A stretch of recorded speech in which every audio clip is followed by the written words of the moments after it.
India Pakistan میں معصومین کی خدمت میں نیک کام اور تلاوت قرآن کو ایک خاص روش سے جب ہدیہ کیا جاتا ہے تو اسے بھی نذر کہتے ہیں، جبکہ در حقیقت وہ نذرانہ یا یہ کہ ہدیہ ہے معصومین علیہ السلام کی بارگاہ میں، اور ساتھ ہی ایک کھانا ہوتا ہے کہ جو مومنین کو کھلایا جاتا ہے۔ اب اس کی مثال اردو بولنے والوں کے لیے بالکل کلیئر ہے کہ فرض کریں کچھ کھانا وغیرہ تیار کیا جاتا ہے اور اس کے بعد چند سوروں کی تلاوت کی جاتی ہے۔ اب یہ چند سورے ایک سورہ حمد اور 3 سورہ توحید ہوں، یا فقط سورہ حمد ہو، یا یہ کہ 10 سورے ہوں، 20 سورے ہوں، 50 سورے ہوں، یہ جتنا دل چاہے سوروں کی تلاوت کریں، اور اس کے بعد ان سوروں کو ہدیہ کر دیا کسی بھی معصوم کو یا تمام معصومین کو اور تمام انبیاء کو۔ بس یہ بھی نیت کی جا سکتی ہے کہ اس سورے کے یا ان سوروں کے ثواب کو ہم ہدیہ کرتے ہیں تمام انبیاء اور تمام ائمہ کی محضر مبارک میں، اور یہ بھی ہو سکتا ہے کہ کسی ایک نبی یا کسی ایک امام کی خدمت اقدس میں اسے ہدیہ کیا جائے۔ نیک کاموں کا ہدیہ کرنا مستحب عمل ہے، اب وہ چاہے نیک کام تلاوت قرآن مجید ہو اور اس کا ہدیہ انبیاء اور معصومین علیہ السلام کی بارگاہ میں پیش کیا جائے، یا وہ کوئی اور نیک کام ہو۔ انڈیا پاکستان میں ایک خاص روش سے معصومین کی خدمت میں ہدیہ بھیجا جاتا ہے کہ جو بلا شک صحیح ہے، لیکن یہ کوئی تصور نہ کرے کہ یہ طریقہ ائمہ علیہ السلام نے بتایا ہے، بلکہ در حقیقت اس کے تمام اجزاء اچھے ہیں۔ مثال کے طور پہ وضو کرنا مستحب عمل ہے، قبلہ رخ کھڑے ہو کر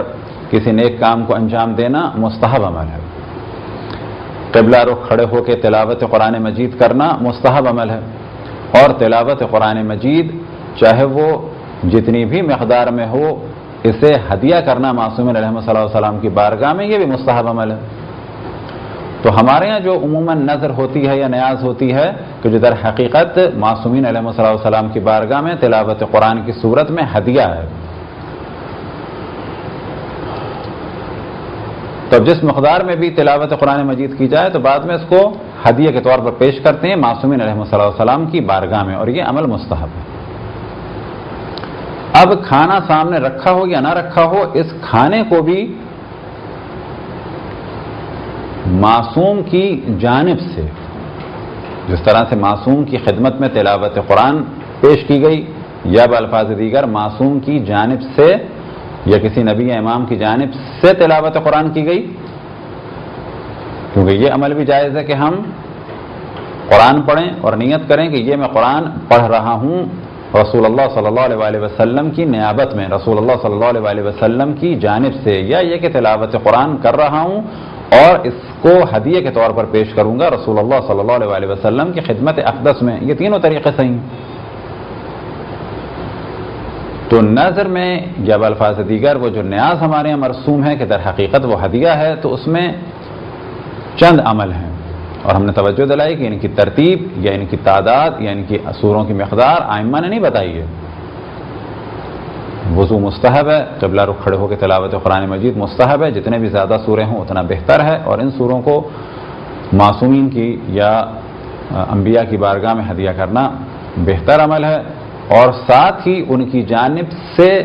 مومنین کو کھانا کھلایا جاتا ہے۔ جس طرح سے اور نیک کام کیے جا سکتے ہیں معصوم کی جانب سے، مثال کے طور پہ ہم یہ کر سکتے ہیں کہ ایک مسجد بنائیں اور یہ نیت کریں کہ یہ مسجد میری جانب سے، اسی طرح سے ہم ایک مسجد بنائیں اور نیت کریں کہ یہ مسجد میرے والدین کے ایصال ثواب کے لیے میں نے تعمیر کی، اور ایک کام اور بھی کر سکتے ہیں کہ یہ مسجد میں نے بنائی ہے کسی معصوم کی جانب سے، یا یہ کہ مسجد میں نے بنائی ہے اور اس کا ثواب کسی معصوم کو ہدیہ کرتا ہوں۔ اسی طریقے سے جو ہمارے یہاں نظر یا نذرانہ یا ہدیہ یا نیاز ہے، در حقیقت وہ یہی عمل ہے کہ ہم قرآن پڑھتے ہیں اور اس کو ہدیہ کر دیتے ہیں معصوم کی یا کسی مقدس ہستی کی بارگاہ میں، جیسے کہ حضرت عباس یا حضرت زینب کسی بھی مقدس ہستی کی بارگاہ میں اسے ہدیہ کر سکتے ہیں۔ اور جو کھانا ہے اسے ہم مومنین کو کھلا دیتے ہیں ان کی جانب سے۔ عیناً یہی کام ہمارے یہاں فاتحہ میں کیا جاتا ہے، کوئی فرق نہیں ہے، فرق اتنا ہے کہ فاتحہ میں کھانا غریبوں کو کھلا دیتے ہیں تاکہ اس کا ثواب ملے۔ اب ثواب دونوں میں ہے، چاہے آپ کھانا امیروں کو کھلائیں، رشتہ داروں کو کھلائیں، اور چاہے کھانا غریبوں کو کھلائیں، دونوں طریقے کے کھانے کھلانا صحیح ہے۔ آیا اسلام میں فقط غریبوں کو کھانے کھلانے کا ثواب ہے؟ تو جواب ملے گا کہ اسلام میں امیروں کو کھانا کھلانے کا بھی ثواب ہے مہمان نوازی کے عنوان سے۔ اب اگر یہ امیر اپنا رشتہ دار ہے تو اس کو کھلانے کا بھی ثواب ہے صلہ رحم کے عنوان سے۔ اگر یہ کھانا کھانے والے ماں یا باپ ہیں تو خود کروڑ پتی یا ارب پتی ماں اور باپ کو بھی پانی پلانا اور کھانا کھلانا خود ایک ثواب کا کام ہے۔ اب اگر یہ آل اولاد ہیں تو ان کو بھی کھلانا اور خوش کرنا ثواب ہے۔ تو نظر میں عموماً اپنے عزیزوں اور رشتہ داروں کو کھانا کھلا دیتے ہیں، اور فاتحہ میں عموماً غریبوں کو کھانا بھیج دیتے ہیں، اور یہ دونوں کام صحیح ہیں۔ بعض دفعہ لوگ سوال کرتے ہیں کہ کیا فاتحہ کھانا خود کھا سکتے ہیں؟ اگر آپ نے کسی کو کھلا دیا دوست احباب کو، اس کا بھی ثواب ہے، مہمان نوازی کا ثواب پہنچے گا مردے کو، لیکن اگر آپ نے غریبوں کا خیال کیا تو یہ زیادہ بہتر عمل ہے۔ تو فاتحہ ہو یا نذر کہ جو در حقیقت ہدیہ ہیں دونوں، یا نذرانہ ہیں ہماری جانب سے، کبھی یہ نذرانہ معصومین کی بارگاہ میں ہے اور بزرگان دین کی بارگاہ میں ہے، اور کبھی یہ نذرانہ اپنے کسی عزیز یا رشتہ دار کی خدمت میں۔ وہ نذرانہ جو بزرگان دین کی خدمت میں، اسے ہمارے معاشرے میں کہا جاتا ہے نذر یا نیاز، اور وہ نذرانہ کہ جو اپنے عام مومنین کے لیے، تو اسے عام طور پہ کہا جاتا ہے فاتحہ، جبکہ یہ دونوں ایک چیز ہیں۔ تو اصل ہم توجہ یہ دلا رہے ہیں کہ یہ وہ نذر نہیں ہے، در حقیقت یہ نذر بے معنی نذرانہ ہے۔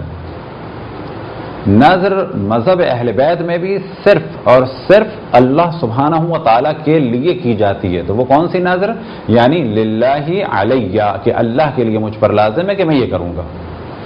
اس نظر پہ اگر عمل نہ کیا جائے تو اس کا کفارہ ہے۔ اور جس کو ہمارے عموماً نظر کہتے ہیں وہ در حقیقت نذرانہ اور ہدیہ ہے، کس کی جانب سے؟ ہماری جانب سے بزرگان دین کی خدمت میں، چاہے وہ انبیاء ہوں، چاہے وہ ائمہ ہوں، اور چاہے وہ اور بزرگان دین میں سے کوئی اور بزرگ ہستی ہو۔ تو جب ان کی خدمت میں ہدیہ بھیجا جاتا ہے اور ان کی جانب سے مومن کو کھانا کھلایا جاتا ہے تو اس عمل کو ہمارے یہاں عموماً نیاز کہا جاتا ہے یا نذر۔ اور جب اپنے کسی رشتہ دار یا عام مومن کی جانب سے اس کام کو انجام دیا جاتا ہے تو اس کو فاتحہ کہا جاتا ہے۔ یہ دونوں کام اچھے ہیں، دونوں کام نیک ہیں، لیکن یہ تصور کرنا کہ ان دونوں کاموں کی ترکیب اور ترتیب اور روش کہ اس طرح سے کھڑے ہو اور یہ پڑھو اور یہ کرو ائمہ نے بتائی ہے، تو ایسا نہیں ہے، بلکہ یہ سارے کام مستحب ہیں الگ الگ، اور اگر ان کو ملا کے بھی کیا جائے تو بھی مستحب ہیں۔ کہ پھر ہم توجہ دلائیں کہ وضو کرنا مستحب ہے، تلاوت قرآن مجید مستحب ہے، قبلہ رخ کھڑے ہو کے تلاوت قرآن مجید کا اور زیادہ ثواب ہے۔ ان سوروں کو یا نیک کاموں کو مومنین اور بزرگان دین کی خدمت میں ہدیہ کرنا خود ایک مستحب عمل ہے، محبت کا سبب ہے، مودت کا سبب ہے، احترام کا سبب ہے۔ اور اسی طرح سے بزرگان دین کی جانب سے کوئی بھی نیک کام کر سکتے ہیں، انہی نیک کاموں میں سے ایک کام کھانا کھلانا ہے، اور اسی طرح سے اپنے رشتہ داروں کے ثواب کے لیے بھی کوئی کام بھی کر سکتے ہیں، اور ان نیک کاموں میں سے ایک نیک کام یہ بھی ہے کہ اپنے رشتہ داروں کو کھانا کھلا دیں جو زندہ ہیں، اور زیادہ بہتر یہ ہے کہ ان کے ساتھ ساتھ غریبوں تک بھی کچھ نہ کچھ پہنچائیں۔ تو جب بھی کسی کے یہاں اس قسم کی کوئی محفل ہو یا تقریب ہو تو کوشش کریں کہ حد الامکان غریبوں تک کچھ نہ کچھ ضرور پہنچائیں۔ اب ایک موضوع کی جانب توجہ دلائیں جو عام طور پہ ہم مجالس میں توجہ دلاتے ہیں، وہ یہ کہ مجالس میں ہم نے دیکھا ہے کہ ایصال ثواب کے عنوان سے اور فاتحہ کے عنوان سے کھانے پکائے جاتے ہیں، یہ اچھا عمل ہے۔ اسی طرح سے مرحوم کے اصال ثواب کے لیے غربا کو پھل بھیجے جاتے ہیں، یہ بھی اچھا کام ہے۔ لیکن ان میں عموماً ایک لوگ نادانی کر جاتے ہیں، اور نادانی یہ کہ ان پھلوں کو کاٹ کے ایک جگہ پہ رکھ دیتے ہیں۔ اب یہ کاٹ کے ایک جگہ رکھنا، اس میں انرجی بھی ویسٹ ہوتی ہے، اور پھر یہ پھل 2-3 گھنٹے سے زیادہ، خصوصاً گرمیوں میں تو 1.5-2 گھنٹے سے زیادہ چل بھی نہیں پاتے، اور جب کسی غریب تک پہنچتے ہیں تو وہ سڑ جاتے ہیں۔ اگر نہ بھی سڑیں تو بہتر یہ ہے کہ ان کو بالکل بغیر اس کے کہ دھویا جائے، کیونکہ دھونے کے بعد پھل کو